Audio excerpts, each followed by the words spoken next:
আসসালামু আলাইকুম, welcome back my channel. বন্ধুরা, চিকন ডরি বানানোর সবথেকে বেস্ট পদ্ধতিটা আমি এখন তোমাদেরকে দেখাবো। এই পদ্ধতিতে তোমরা চিকন বা মোটা যে সাইজের ডরি বানাতে চাও বানিয়ে নিতে পারবে খুব সহজে। ডরিটা তোমরা কতটুকু চিকন বা মোটা রাখতে চাও সে অনুযায়ী প্রথমে সেলাইটা করে নিতে হবে। সেলাই করার সময় একটু খেয়াল করে সেলাই করতে হবে যেন এক পাশ খোলা থাকে আরেক পাশ বন্ধ থাকে। বন্ধ সাইডে এরকম একটি চিকন কাঠি দিয়ে এইভাবে ডরিটাকে উল্টিয়ে নিতে হবে।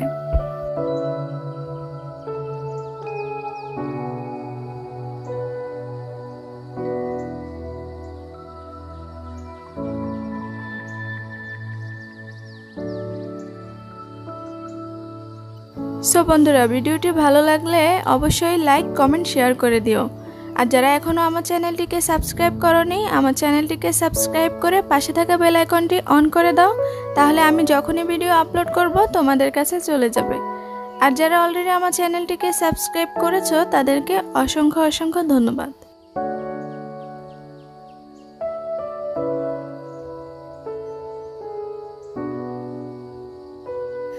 বন্ধুরা, দেখতেই পাচ্ছ ডরিটা কতটা চিকন হয়েছে এবং কতটা সুন্দর লাগতেছে। তো তোমরা বাসায় বসেই কিন্তু এরকম রেডিমেড ডরির মতো ডরি বানিয়ে নিতে পারো।